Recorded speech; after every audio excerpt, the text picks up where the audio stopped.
नमस्ते। हमारा एक नया साप्ताहिक कार्यक्रम हम लोग शुरू कर रहे हैं। पिछले हफ्ते से उसको शुरू किया था। उसी क्रम में दूसरा है। अशोक वानखेड़े साहब से मैंने आग्रह किया कि भाई सप्ताह में एक दिन हम लोग एक जो पॉलिटिकल जो भी उसकी चर्चा हुई, उसको एक जगह ला के आपके साथ चर्चा कर लें, उसके अलग डायमेंशन। तो अशोक भाई स्वागत है। पिछले हफ्ते से हम लोगों ने इस सफर को शुरू किया और उम्मीद है कि दर्शकों को ये कार्यक्रम पसंद आएगा। अशोक भाई सबसे पहला तो आज जो बात हो रही है वो संसद भवन उद्घाटन को लेके एक बड़ा भारी मतलब और बात ठीक भी है, क्योंकि अगर कोई गूगल करके देखे तो पार्लियामेंट का मतलब ही होता है कि राष्ट्रपति और दोनों सदन। यहाँ पे प्राइम मिनिस्टर जिस तरह का कर रहे हैं और विपक्ष ने एक रोल लिया है कि बहिष्कार करेंगे। इस पे पहली टिप्पणी आपकी इसलिए ले रहा हूं कि प्राइम मिनिस्टर का ये थोड़ा मतलब मुझे ऐसा लगता है कि उनको थोड़ी मेच्योरिटी दिखानी चाहिए, नंबर एक। नंबर दो, विपक्ष को एक अपॉर्चुनिटी मिल गई है कम से कम एक स्थान पे एक स्वर में बोलने की, दोनों चीजों। देखिए आनंद जी, प्रधानमंत्री के कार्यक्रम को और कार्य पद्धति को हम पिछले 2014 से नहीं, मैं तो जब वो जनरल सेक्रेटरी थे तब से, और जब गुजरात के मुख्यमंत्री गए तब से कहीं ना कहीं मैंने अक्सर देखा है कि शिक्षा बहुत जरूरी होती है। और यदि आप अशिक्षित हो, आपके पास शिक्षा नहीं है, तो आप उस पद पे जाने के बाद उस पद की गरिमा के अनुसार अपने को ढालने का प्रयास करते हैं। यह दोनों बातें नहीं हो रही है। शिक्षा तो भगवान जाने क्या है, और क्योंकि उसमें हम जाना नहीं चाहते, और अपने पद के अनुरूप ढालना ये उन्होंने सीखा नहीं। वो पद को अपने अनुरूप ढालते हैं। गुजरात में मुख्यमंत्री थे तब भी वही हालत थी। जिसे एक शब्द है, शायद प्रधानमंत्री के गरिमा के लिए वो शब्द ठीक नहीं होगा, लेकिन एक व्यक्तित्व का यदि मैं विश्लेषण करूं, तो एक छिछोरापन जिसमें होता है, ऐसा व्यक्तित्व यदि हो और उसको आप अच्छे पद पे पहुंचने के बाद भी उससे छुटकारा नहीं पाते, तो अक्सर आपको ऐसी प्रवृत्ति दिखाई देती है। मोदी जी को एक प्रॉब्लम है, इनको छपास और दिखास का भयानक एक ज्वर चढ़ा हुआ है, एक डिसीज है वो। हर जगह खुद ही दिखना चाहते हैं, हर जगह खुद का ही क्रेडिट लेना चाहते हैं, और जब कोई उनको जरूरत से ज्यादा क्रेडिट देता है तो उसे चुप करने के बजाय उसे वो महिमा मंडित करते हैं, उसे वो ऑबलाइज करते हैं। जैसे कंगना रनावत ने बोला कि 2014 के बाद ही हमको आजादी मिली, तो उसको पद्मश्री भी मिलता है, उसको वाई कैटेगरी की सुरक्षा भी मिलती है, बगैर उसको स्नब करने के। तो ऐसी कई इंसिडेंट्स यदि हम देखें तो सैकड़ों है ऐसे। लेकिन पार्लियामेंट की बात यदि हम कहें, तो 2019 में जब उन्होंने चुनाव जीता, तो पार्लियामेंट में पहली बार जब चुनाव जीता तो पार्लियामेंट के सामने नतमस्तक होके दंडवत करके अंदर गए। दूसरी बार जब वो चुनाव जीत के आए, तो उन्होंने सेंट्रल हॉल में रखी हुई संविधान की उस प्रति को नतमस्तक हुए और आगे गए। अब उसी संविधान में आर्टिकल 79 पार्लियामेंट को रेखांकित करता है। पार्लियामेंट के मायने राष्ट्रपति, लोकसभा और राज्यसभा, ये तीन कंपोनेंट है पार्लियामेंट के। कहने के लिए कि हमारे यहाँ एग्जीक्यूटिव पावर सबसे ज्यादा प्रधानमंत्री जी के पास होती है, लेकिन उसके बावजूद प्रधानमंत्री जी कोई आदेश नहीं दे सकते। In the name of the president, राष्ट्रपति जी के आदेशानुसार हर आदेश पारित होता है, चाहे ट्रांसफर पोस्टिंग हो, नया बिल हो, नया पार्लियामेंट हो। यहाँ तक कि बजट तो वित्त मंत्री और पीएमओ बनाते हैं, लेकिन बजट सादर करने के पहले अनुमति लेने के लिए राष्ट्रपति के पास जाते हैं। तो राष्ट्रपति का एक अपना महत्व है। लोग कहते हैं कि वो सेरेमोनियल है। चलो ठीक है, मैं मानता हूँ सेरेमोनियल है। तो फिर नई पार्लियामेंट बनाने की जो तैयारी थी या जो निर्णय था, वो तो एग्जीक्यूटिव ने लिया, लेकिन उसके लोकार्पण की सेरेमनी में यदि हमारे सेरेमोनियल हेड ही गायब हो, तो मुझे लगता है कि कहीं ना कहीं, मैं ये नहीं कहता कि कई कई लोग ऐसे भी कहते हैं कि भाई जवाहरलाल नेहरू ने कई डैम के उद्घाटन किए, तब तो आपने नहीं कहा। किसी डैम का, किसी मंदिर का, किसी आईआईटी आईआईएम का, हॉस्पिटल का उद्घाटन करना एक अलग बात है, लेकिन किसी आर्मी या नेवी एयरफोर्स से रिलेटेड कोई चीज हो, जैसे पिछली बार एक बहुत बड़ा स्मारक इंडिया गेट पे लोकार्पित हुआ था, हमारे देश के प्रति जिन्होंने प्राण दिए उन तमाम शहीदों का, उसका लोकार्पण भी प्रधानमंत्री ने किया था, जबकि वो करना चाहिए था राष्ट्रपति जी ने, क्योंकि राष्ट्रपति तीनों सेना की प्रमुख है, ये उसको अधिकार है। लेकिन सेना का कोई मामला हो या पार्लियामेंट के अंदर का मामला हो, तो वहां तो पार्लियामेंट में यदि हम प्रोटोकॉल देखिए ब्लू बुक के हिसाब से भी, तो सबसे पहले ऊपर राष्ट्रपति है, फिर उपराष्ट्रपति है, फिर स्पीकर है, और उसके बाद प्रधानमंत्री है। प्रधानमंत्री चौथे नंबर पे है। लेकिन यहाँ दुर्भाग्य है कि तीसरे नंबर का आदमी चौथे नंबर को पत्र लिखकर अनुशंसा कर रहा है कि आप उद्घाटन करने आइए। प्रोटोकॉल रिवर्स हो रहा है। और उसके बाद ये बार बार कहा जाता है कि हमने एक आदिवासी महिला को राष्ट्रपति बनाया। आप राजनीतिक दल है, हर चीज को राजनीतिक रूप से आप भुनाना चाहते हैं, भुनाइएगा, कोई इसमें दो मत नहीं है। आपने सर्जिकल स्ट्राइक को भी भुनाने का प्रयास किया, दलित राष्ट्रपति बनाया तो उसको भी भुनाने का प्रयास किया। ये आप करिए, ये आपका अधिकार है। लेकिन जब आप ये कहते हैं कि हमने एक आदिवासी महिला को राष्ट्रपति बनाया, तो मात्र उसको आदिवासी महिला मत बनाइए। अब वो देश की राष्ट्रपति है, वो मेरी और आपकी राष्ट्रपति है, वो सवर्णों की, दलितों की, अल्पसंख्यकों की, सबकी राष्ट्रपति है। इस भारत भूमि में जो रह रहा है उनकी राष्ट्रपति है, अभिभावक है। ऐसे में यदि पार्लियामेंट के अंदर ही नया पार्लियामेंट भवन बन रहा हो और उसके लोकार्पण के लिए यदि उनको नहीं बुलाया गया या उनके हाथ से नहीं हुआ, तो ये मैं पूरे भारतवर्ष का अपमान समझता हूँ। 143 करोड़ लोगों का अपमान है। ये सेरेमनी की बात है, ये परंपरा की बात है। आज हमारे घर में यदि कोई बेटा घर बनाता है और उसका गृह प्रवेश करता है, तो यदि उसके माँ बाप जिंदा है तो सबसे पहले पूजा में वो अपने माँ बाप को बिठाता है, फिर बैठता है। यदि उसके दादा दादी हो तो उनको भी वही मान मिलता है, उसके बाद उसके माता पिता, और खुद उसके बाद हो जाता है, बल्कि घर उसका होता है। हमारे यहाँ आज भी शादी का कार्ड जो छपता है उसमें जो जीवित बुजुर्ग है उसके नाम से जाता है, the grandson of so and son of so and so, the granddaughter of so and so, या great granddaughter of so and so, किसके परदादा या परदादी जिंदा हो तो उनके नाम से जाता है। ये परंपरा है, हमारी कुछ संस्कृति है। मात्र हर जगह मेरा नाम होना चाहिए, हर जगह मेरा फोटो होना चाहिए, हर जगह मेरा क्रेडिट होना चाहिए, ये जो एक सुप्त अभिलाषा है आपके मन में कि मैं ही सब कुछ हूं, ये जो भगवान का स्टेटस खुद को आपने दे दिया है, और फिर आपके पास एक चीयर लीडर्स है, आपकी कैबिनेट आपके चीयर लीडर से कम नहीं है, उनका कोई, मुझे और कोई इंपॉर्टेंस समझ में नहीं आता। ये दो कव्वाल कव्वाली गाते और बाकी लोग तालियां बजाते, मैं हमेशा कहता हूं यही उनका दायित्व रह गया है। इसलिए पार्टी के प्रेसिडेंट जेपी नड्डा, पार्टी के प्रेसिडेंट, संगठन का प्रेसिडेंट हमेशा ऊपर रहता है। प्रधानमंत्री इसलिए है कि पार्टी ने उनको टिकट दिया है, बी फॉर्म पार्टी के अध्यक्ष ने साइन किया है। लेकिन जब पार्टी का प्रेसिडेंट कर्नाटक में ये कहे कि आप यदि समय आपने यदि बीजेपी को मत नहीं दिया तो प्रधानमंत्री जी का आशीर्वाद आपको नहीं मिलेगा, जो आपके अधीन काम करने वाले आदमी के आशीर्वाद की अभिलाषा करता हो, वहां चाटुकारिता कितने चरम पे पहुंची है। और जब चाटुकारिता चरम पे पहुंचती है तो परंपराएं ध्वस्त होती है और फिर प्रोटोकॉल ध्वस्त होता है। मान अपमान की मर्यादा की जो लक्ष्मण रेखा है वो लांघी जाती है। अब आज किसी ने ये नहीं सोचा कि 143 करोड़ के लोगों का अपमान हो रहा है। यदि आपने उनको आदिवासी करके आप यदि कैश करते हैं तो एक आदिवासी महिला का नहीं, पूरे आदिवासी समाज का अपमान है। और यदि आप उनको बुलाते हैं तो उद्घाटन उन्हीं से करना होगा, क्योंकि प्रोटोकॉल ये नहीं तय करता है कि वो वहां खड़ी रहे और आप उद्घाटन करें। क्योंकि आपका सदन भी जब चालू होता है, जब बजट सेशन चालू होता है, तो उसकी अगुवाई राष्ट्रपति करती है और प्रधानमंत्री उनके पीछे पीछे सदन में चलते हैं। ये हमारी कुछ परंपराएं हैं।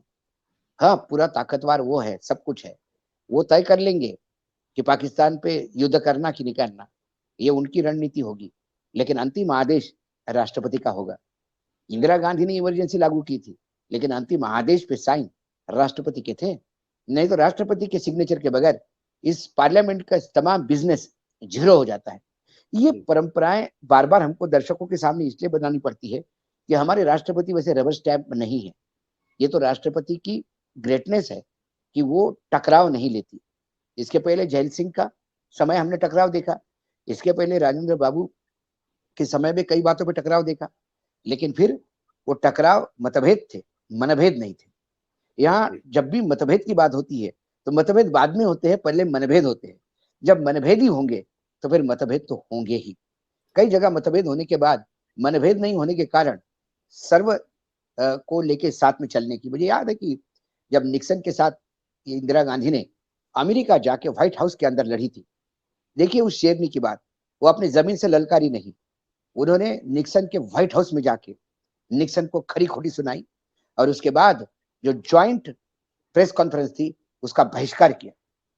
हेनरी किसिंजर की किताब में पूरा किस्सा लिखा है, जब वो परराष्ट्र मंत्री थे अमेरिका की। और उसके बाद वो आई देश, और आने के बाद उन्होंने अपने मंत्रिमंडल को नहीं बुलाया, सबसे पहले उन्होंने अटल जी को न्योता दिया। अटल जी गए और अटल जी को उन्होंने बताया कि अटल जी ये झगड़ा करके आई हूं, मैं खरी खरी खोटी खोटी सुना के आई हूं। तब अटल जी ने कहा कि हमारे प्रधानमंत्री जी जो भी किया होगा देश के हित में किया होगा। और प्रधानमंत्री पूर्ण रूप से, मतलब अटल जी पूर्ण रूप से सरकार के उस रवैये के समर्थन में रहे। वो परंपरा इस देश को है, वो कहाँ दिखाई देती है। आज तो हम लीडर ऑफ अपोजिशन देने में शर्माते हैं अपोजिट पार्टी को, क्योंकि उनका वो नंबर नहीं है। दूसरी ओर केजरीवाल देखिए, कांग्रेस बीजेपी की क्या औकात है यहाँ पे, लेकिन बीजेपी को उन्होंने लीडर ऑफ अपोजिशन दिया। ये दिल बड़ा करने की बात है। 56 इंच का सीना बड़ा होने से काम नहीं होता, उसके अंदर बड़ा दिल भी चाहिए। दिल 4 इंच का और 56 सीना 56 इंच का कोई मायने नहीं रखता।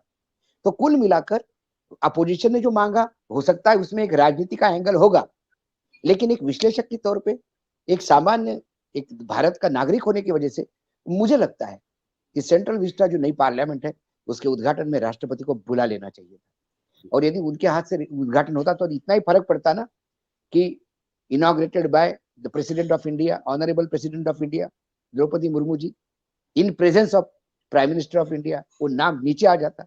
नाम ऊपर नीचे आने के चक्कर में आप इतना प्रोटोकॉल, परंपराएं, सब चीजें ध्वस्त करते हो और एक अपना नाम उस तालिका पे लगते हो। मैं एक बात बता दूं आनंद जी, ऐसे कई ये विश्व में तानाशाह हुए, उन्होंने अपने नाम की पट्टियां नहीं, अपने नाम से पूरा राष्ट्र कर दिया। लेकिन जब विद्रोह हुआ तो लोगों ने वो पट्टियां भी उखाड़ के फेंक दी और उन तानाशाह को भी उखाड़ के फेंक दिया। पट्टियां काम नहीं करती, ये जो आपके जो स्टोन्स रहते हैं ये काम नहीं करते। आज महात्मा गांधी का इनॉग्रेशन किया हुआ पत्थर मैंने कभी नहीं देखा, मैंने तो नहीं देखा, कम से कम मैं पूरा देश घूमता हूँ कि महात्मा गांधी ने इनॉग्रेट किया होगा। लेकिन आज महात्मा गांधी का नाम पूरे देश में ही नहीं, विश्व पे किसी भी देश में जाइए, यदि आप कहें हम भारतीय है तो वो कहते from the country of Mahatma Gandhi. वो अपने कर्तव्य से उसने छाप पूरे विश्व पे छोड़ी है। मात्र तालिकाओं पे नाम पट्टी लगाने से आदमी बड़ा नहीं होता। लेकिन ये समझने के लिए फिर मैंने कहा शिक्षा चाहिए और छिछोरापन से बाज आना चाहिए, ऐसा मुझे लगता है। अशोक भाई, मैं आ गया हूं तो मैं एक चीज याद दिला दूं दर्शकों को कि ये 2 बार इसी संसद भवन का फाउंडेशन इन्होंने उसका वो किया, खुद ही जाके रख दिया। और फिर वो जो अशोक की लाट थी, जो एम्बलम ऑफ इंडिया था, उसका उद्घाटन कर चुके हैं। तो ये 2 बार इसी जाके रोज उद्घाटन। खैर, मैं एक और बात अभी हो रही है पॉलिटिकल स्तर पे। ये अरविंद केजरीवाल जी का जो अध्यादेश आया है दिल्ली सरकार को कंट्रोल करने के लिए, और जो सुप्रीम कोर्ट के ऑर्डर को एक तरह से उसका कोई माने नहीं रह गया है, उसके पक्ष में अरविंद केजरीवाल के पास नीतीश कुमार आए, अच्छी पहल थी। फिर अरविंद केजरीवाल साहब ममता बनर्जी के यहाँ गए हैं, अब वो कल शायद फिर महाराष्ट्र जा रहे हैं। मैं एक चीज बहुत बेसिक पूछ रहा हूँ, अरविंद केजरीवाल इधर उधर घूम रहे हैं, उनको भी पता है कहाँ जाना है। अरविंद केजरीवाल क्या एक फोन उठा के खड़गे जी से नहीं कह सकते कि मैं आपके पास चाय पीने आ रहा हूँ? मतलब मैं जैसे बड़े दिल की बात है तो ये उठा के कहते हैं भाई उम्र में उनसे, उनके पिताजी के से भी बड़ी उम्र के हैं, कह देंगे मैं आपके पास चाय पीने आ रहा हूँ। मुझे लगता है कि पानी इतना बह चुका है जमुना में कि उनको शायद उसके लिए थोड़ी सी हिचक हो रही होगी। लेकिन एक बात मैं आपको बता दूं, जब राहुल गांधी का सदस्यता खत्म हो गई और जब उनका बंगला खाली करना पड़ा, उसके बाद जो प्रोटेस्ट हुआ उसमें आम आदमी पार्टी ने बढ़ चढ़ के हिस्सा लिया था और पूर्णपणे राहुल गांधी के समर्थन में थे। ऐसे ही इस बार नीतीश कुमार मिले खड़गे जी और राहुल जी से, और जो उनकी बात हुई, क्योंकि नीतीश कुमार ये पहली बार नहीं मिले, लगातार उनकी मीटिंग चल रही है। मुझे लगता है कि कई जगह ऐसी है जहां कांग्रेस और वो क्षेत्रीय दल आमने सामने है। अब हम आम आदमी पार्टी को क्षेत्रीय दल नहीं कह सकते, वो राष्ट्रीय दल हो गया है।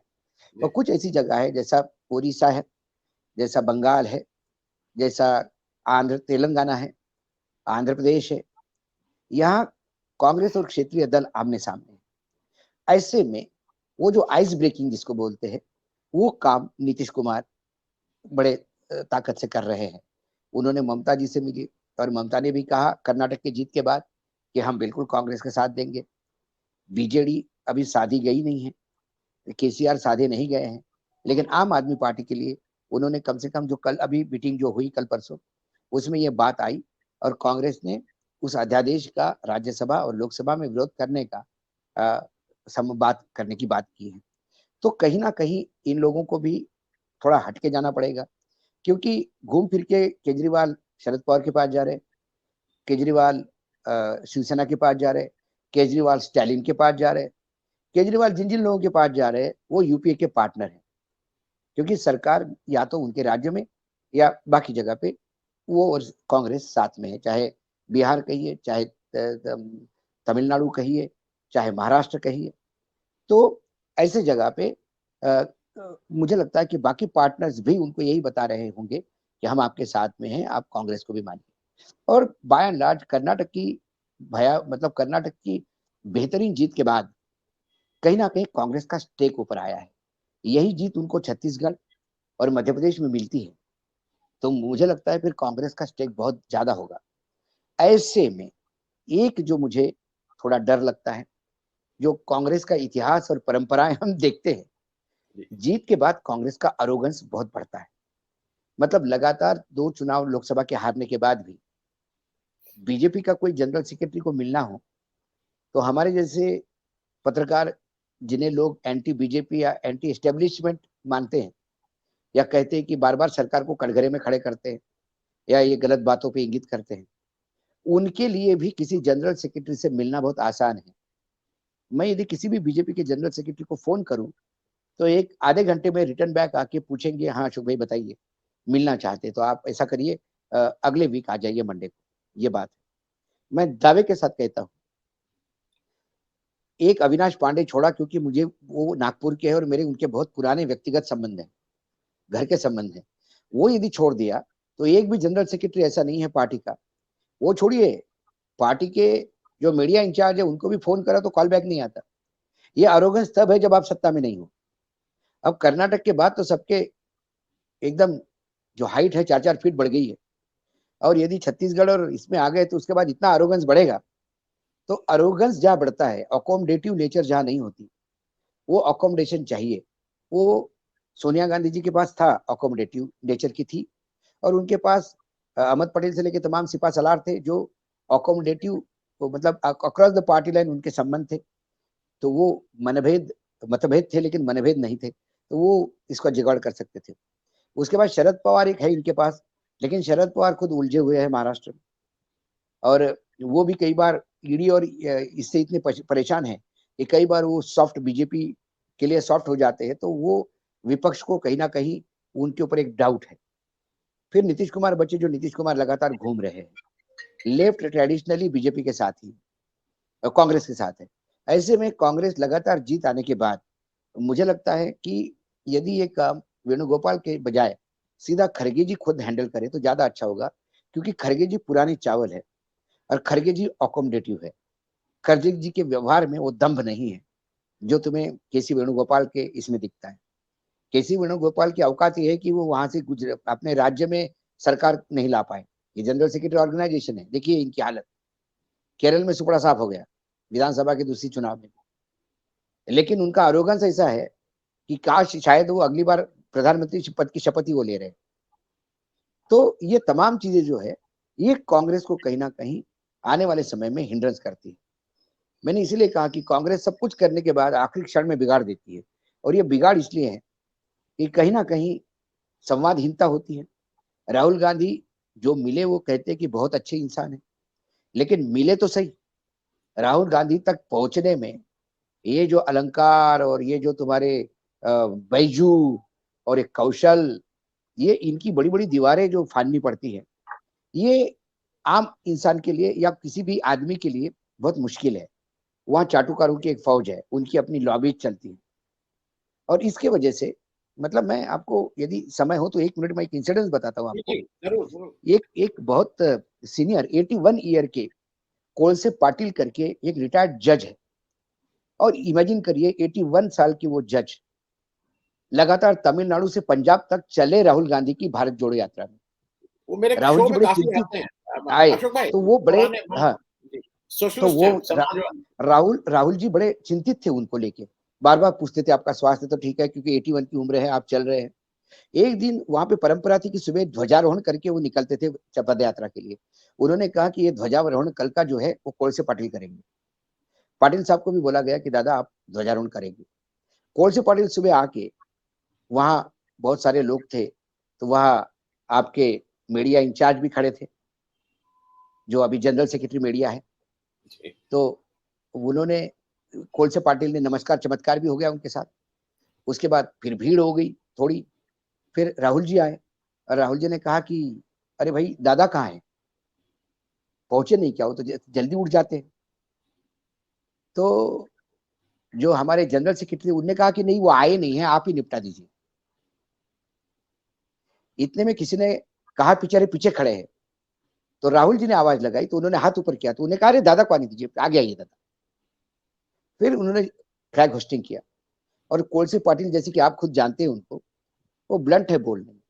उन्होंने कहा कि अरे भाई मैं तो यही था, आपसे मेरी मुलाकात भी होगी, आपने कैसा कहा मैं नहीं आया।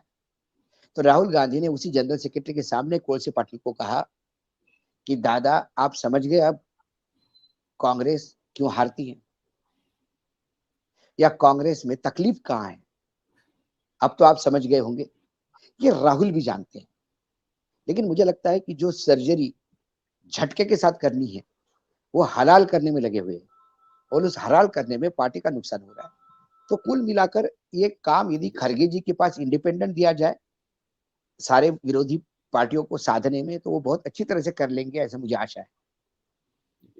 मैं एक अंतिम प्रश्न अशोक भाई कर रहा हूं, और इसलिए क्योंकि जो जयराम रमेश साहब है उनकी बॉडी लैंग्वेज भी अगर आप देखिए, मतलब वो कहीं से भी एक विनम्रता होनी चाहिए ना, वो आप इतने बड़े हैं, फिर जिस ढंग से वो कंडक्ट करते थे सारे प्रेस कॉन्फ्रेंसेस, उसमें वो खैर, मैं मूल सवाल ये है कि इन्होंने अभी जो मध्य प्रदेश है उस पर सारा कंसंट्रेशन कांग्रेस का लग गया है, और मेरे अनुसार वहां पे कमलनाथ, दिग्विजय सिंह जी के अलावा जो भी रणदीप सिंह सुरजेवाला ये सब लग रहे हैं, वहां डीके शिव कुमार को भी एक एक्स्ट्रा जिम्मेदारी दी गई है कि भाई कुछ परफॉर्म करो, क्योंकि वो एक उनके पास एक ऐसा व्यक्ति है जो across the party line back back office वो अपना अकोमोडेट करते रहते हैं, लोगों से बातचीत करते रहते हैं, वो उनका एक अपनी स्टाइल है।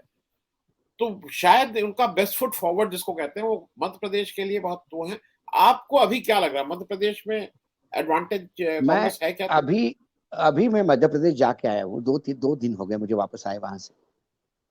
मध्य प्रदेश में बीजेपी के नेता स्वयं मुझे कह रहे थे कि कर्नाटक से भी बुरी स्थिति हमारी होगी। ये बीजेपी के नेताओं का फीडबैक है, मैं कांग्रेसियों की बात नहीं करता। दूसरी बात, मध्य प्रदेश में मैं पत्रकारिता कर चुका हूं, मैं रह चुका हूं, तो मुझे इतना मालूम है, मध्य प्रदेश में यदि दिग्विजय ने अपने मन पे ले लिया तो उनको हराना मुश्किल है। पिछली बार दिग्विजय सिंह ने अपनी नर्मदा यात्रा शुरू की, और नर्मदा यात्रा की परिणति ज्यादा सीट कांग्रेस की आई और कांग्रेस ने सरकार बनाई। हालांकि ये सरकार गिरी भी दिग्विजय सिंह जी की वजह से, वो उनकी अंतर्नर राजनीति है। इस बार ऐसी 60 सीटें हैं जो पिछले 3 4 5 बार से कांग्रेस जीत नहीं पाई। दिग्विजय ने आगे होकर उन 60 सीटों का जिम्मा स्वयं लिया है, और वो लगातार सुबह शाम मेहनत कर रहे हैं उन 60 सीटों पे, जहां कांग्रेस कभी जीती नहीं पिछले 3 4 चुनाव से।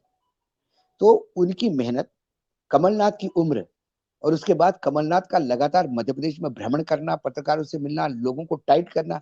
हाल ही में कल ही उन्होंने मीडिया डिपार्टमेंट की मीटिंग लेकर लताड़ा उनको हर रिलैक्सेशन के लिए। मुझे लगता है कर्नाटक की जीत के बाद एक तो मंत्र कांग्रेस को मिल गया है कि यदि आप अपने आपसी जो झगड़े हैं उसको निपटा के एक होके लड़ते हैं, तो भारतीय जनता पार्टी को आसमान दिखाना कोई बड़ी बात नहीं। दूसरी ओर भारतीय जनता पार्टी बहुत डिवाइडेड हाउस है।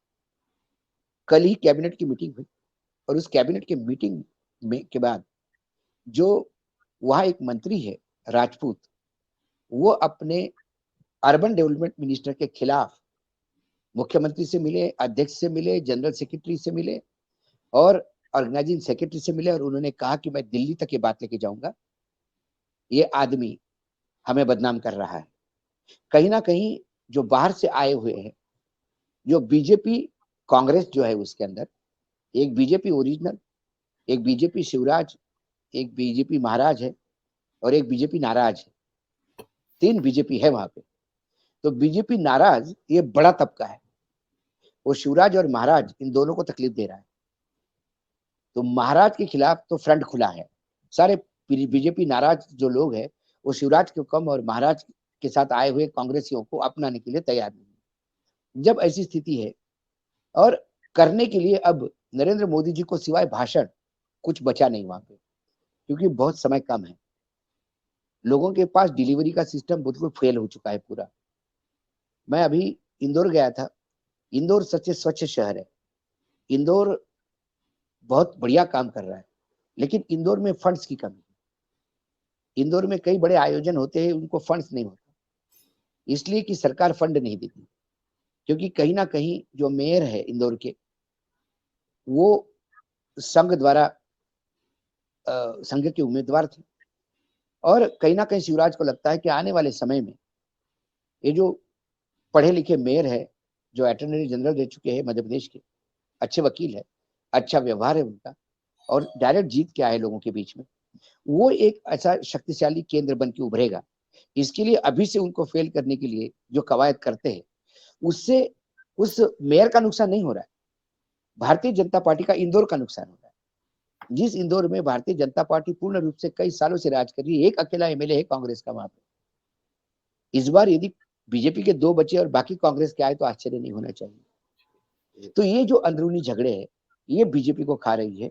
बाहर के वर्सेस अंदर से, जो महाराष्ट्र, जो हर जगह, इवन उड़ीसा में यही झगड़ा है, अपने तेलंगाना, आपने इसने देखा होगा जो ममता बनर्जी के बंगाल में जो बाहर से 32 लोग गए, 34 लोग गए थे, उसमें सिर्फ 2 जीत के आ गए, बाकी हार गए। तो उन्हीं के लोगों ने उनको हराया। तो ये जो बाहर से आए हुए, बाहरी और अंदरूनी, ओरिजिनल और बाहर से आए हुए अपॉर्चुनिस्ट, इसके बीच में बीजेपी में हर राज्य में द्वंद्व चल रहा है और इसका खामियाजा कहीं ना कहीं उनको भुगतना पड़ रहा है। इसलिए मुझे लगता है डीके शिव कुमार आएंगे तो पैसे की कमी नहीं होगी। हाँ, क्योंकि वहां कमलनाथ है जिनका इनकमिंग है, आउटगोइंग नहीं है। राजा के पास पैसा बहुत है, लेकिन वो अपने लिए रखेंगे, अपने बेटे को मुख्यमंत्री बनाने के लिए काम आएगा। अभी वहां एक बात और भी हो गई है कि कमलनाथ के चेहरे पे चुनाव नहीं लड़ा जाएगा, मुद्दों पे चुनाव लड़ा जाएगा। मुख्यमंत्री कौन होगा ये बाद में तय किया जाएगा। ये भी बात वहां, हालांकि पवन खेड़ा ने अभी प्रेस कॉन्फ्रेंस लेके परसों के दिन बोली। तो बहुत सारी चीजें एम्बिग्यूअस है वहां पे अभी, लेकिन इतना होने के बावजूद भी एडवांटेज कांग्रेस मुझे दिखाई देता है, कम से कम इस समय तो। जी जी, अशोक भाई बहुत बहुत धन्यवाद इस चर्चा में भाग लेने के लिए, और दर्शकों धन्यवाद को आशा है कि ये चर्चा आगे भी जारी रहेगी। Thank you so much. धन्यवाद।